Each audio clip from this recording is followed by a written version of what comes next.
Hey guys, welcome back to the channel. Today I'm doing a product review on the Quadlock motorcycle phone mounts.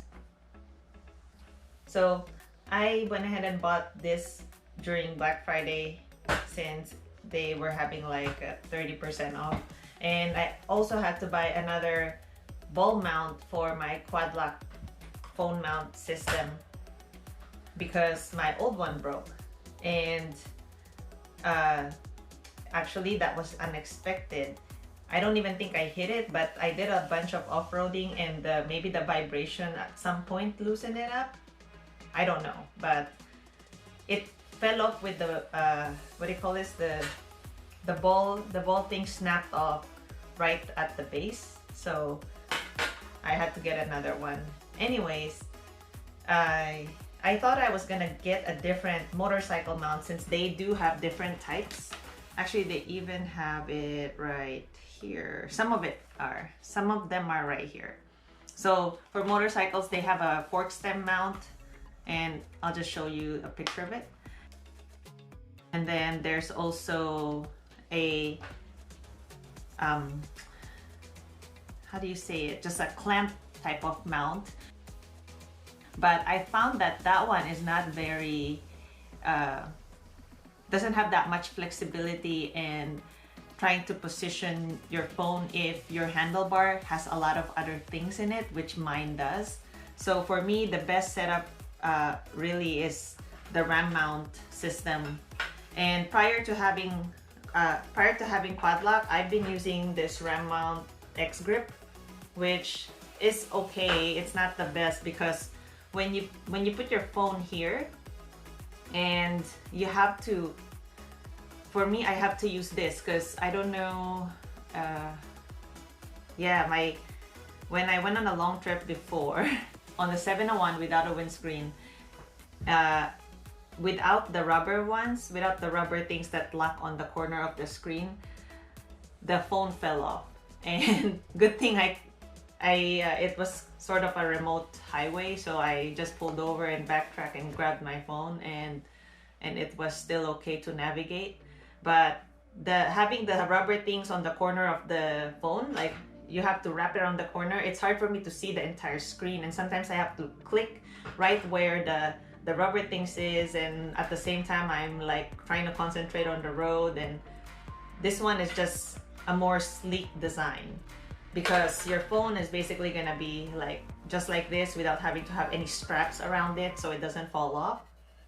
And I've tried it for a few years now and it's worked really well, other than it breaking later on, which I still am not sure if it's all the off-roading. Maybe it can't take that much rough road, I don't know, or maybe a defective part. So if you off-road a lot, you may want to consider getting the dampener. They do sell the dampener. It looks like this. However, I've been reading reviews and I don't do as much off-road as a lot of ADV riders. I do quite a bit when I'm in the forest, but most of the time I'm just commuting. And I've never had problems with my phone, getting ruined from all the vibration. And also, read the reviews first, because there's some people that said that with the vibration dampener, it actually made it worse. Like it's moving more instead of it being stable, like they couldn't focus the camera or whatnot. So that's gonna be more like a personal preference at this point, if you guys want to try it out or not. I need the wireless charger more than I need the other accessories. On a side note, before I forget, if you get those additional accessories, they do not actually attach to each other, so you can only choose one. If you want the wireless mount, the wireless charging system, then you can't use the dampener on top or below it. You can only mount one. If I'm wrong, please let me know in the comments, because this is just through my research. I did not personally buy every single one and try it out, because that would be ridiculous.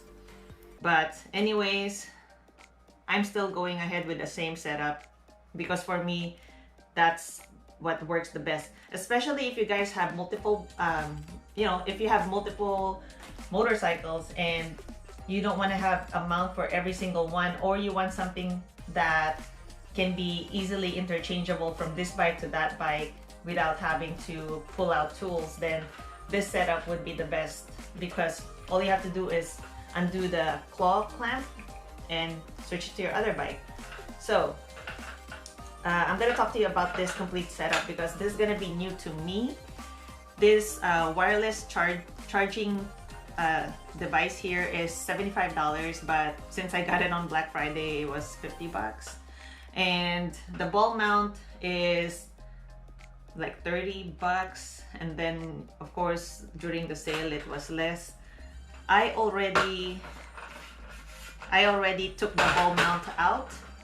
It's very easy. All you have to do is use an Allen key that they provide and unscrew this and take out the ball mount underneath. So everything comes off. So this whole contraption, you won't use it anymore if you have the wireless thing. You're basically buying that $30 thing for this ball. That's how it is. So the charging head comes with two USB cables. It's a USB-C, USB to USB-C, two of them. One is 5 foot long and the other one is 2 feet long. I am of course going to be using the 5 foot long one because I'm going to route it all the way to the battery. And how I'm going to do that is I actually have an SAE to USB cable that I am waiting on in the mail right now. It looks just like this. I'll show all of these product links in the description below if you guys are interested, by the way. They also gave me zip ties to clean up the, I guess, extra wires if you have, if you need to use it, or like tidy up the install.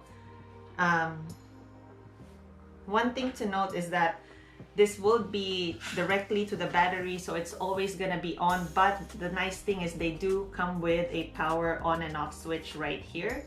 So when you're off the bike, if you're in a safe location where you actually don't need to take off the whole thing off your motorcycle, then just make sure to click this off.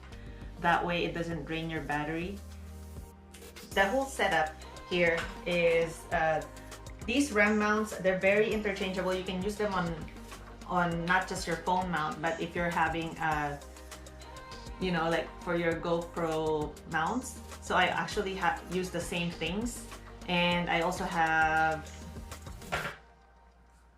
so the top claw is, I think you can get it for also like 30 bucks, and now it's $75 plus 30 bucks. So the initial cost of the mount is a little pricey, but it's, if you're traveling a lot on the motorcycle, you're using your bike a lot to commute, whatever, you're using your bike a lot, period, it's really nice to get the stuff that you like. Mount, which didn't really quite work for me because I use my phone to navigate. I don't have a navigation system, and it's just, I want the screen to not be blocked at all, and this is just the best option. And also let me know in the comments what kind of mounts you guys use and what works for you and what doesn't, whether it's commuting, long haul traveling, off-roading, and it would be nice to hear from other people what products they use as well. I hope you guys enjoy watching my video. It hasn't been as exciting with the not really working on the bike, but I'm still in the same situation with my cast, and I have if you guys watch my other videos, you see how small my garage really is, and there's a lot of bikes in there. We gotta have our toys, but it's really hard for me. I can't move a bike right now by myself because I have one leg and I'm on crutches, and honestly some parts of the garage I can't even squeeze myself into because I can't fit in there with the crutches, especially not with the knee scooter. So there would be a lot of videos of me doing product reviews until I can get the cast off. They said that I can be free of it maybe end of December, but it's not 100%. And I want to hear from you guys what other videos you think I should put out with having the cast on, you know, specific product reviews that I probably have, or something that you think would be interesting that I can talk about while being disabled. And thank you so much again for liking and subscribing, and see you on the next video. Bye.